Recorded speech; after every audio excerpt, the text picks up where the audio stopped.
سلامونه ملګرو، نن ورځ په باجوړ باندې انتهایی ډېره زیاته د ماتم او د درد ورځ تېره شوله. داسې ورځ وه لکه قیامت. ملګرو، تاسو زما د مخې ته دا دوه تصویران کتلی شئ. دا یو تصویر د فلسطین د غزا د ماشومانو تصویر دی، دا بل تصویر زمونږ د بدقسمته خاورې باجوړ د ماشومانو تصویر دی. د الله نه رزق غواړي، د خپل خالق نه رزق غواړي. د دې دواړو ځای ماشومانو سره انتهایی غټ ظلم روان دی، انتهایی ډېر بربریت روان دی. ملګرو، دا دواړه ویډیوګانې را سره یو ځای وګورئ.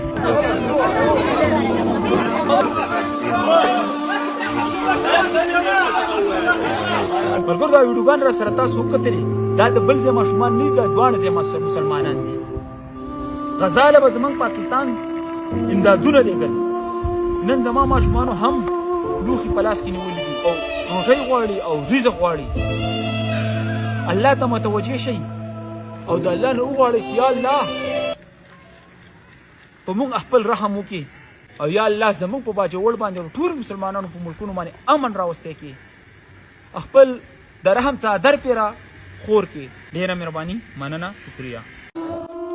سلامونه ملګرو، نن انتهایی ډېر زیات خفه شوم چې کومو مشرانو، کومو زموږ پښتنو سپین ږیرو چې د پاکستان د ازادۍ په وخت کې کومې قربانیانې ورکړې چې د ټینکونو د ټیرونو یعنې د چینچونو یخ ته ملا ستو، د هغو اینې زوی چې کومه دی په روډونو پسې پاتې شوي وي. نن د هغې پښتنو د قربانۍ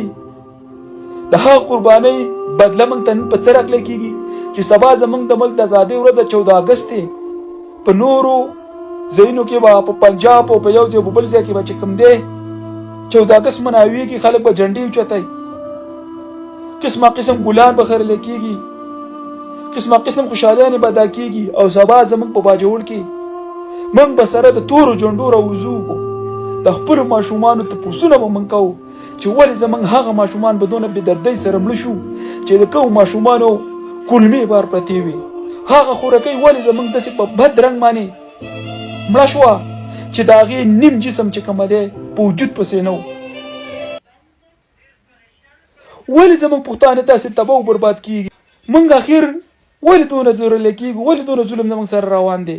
موږ به چغې سورې وو او سبا ورځ د 14 اګست ته بس ملګرو زموږ په دې ملک کې الله امن راوستی کړي. نوره ډېره زیاته ګرانه د برداشت کول. ډېره مهرباني، مننه.